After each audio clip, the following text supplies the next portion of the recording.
Aloha, this is Aunty Sommer with the Tūtū Traveling Preschool. Today's book is called The Lei Book. Let's begin.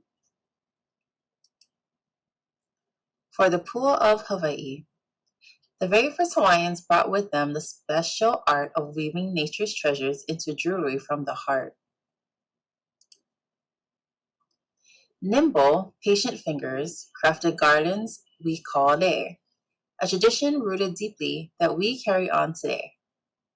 Come along across our island chain and you will see the many ways that lei are made and shared in Hawaii.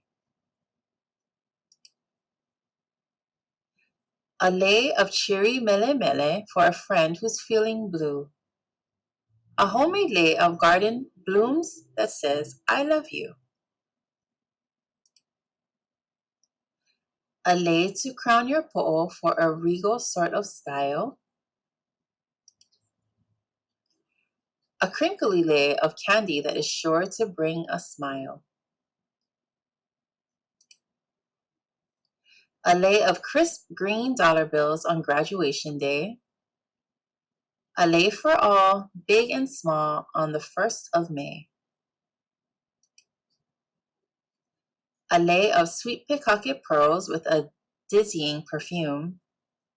A fragrant maile garland for a very handsome groom. A lei bought at an airport stand that says e komo mai. An open-ended lei for a wahine who's hapai. Strands of tiny seashells from a forbidden island shores, or a collar of velvety feathers that Hawaii's monarchs wore.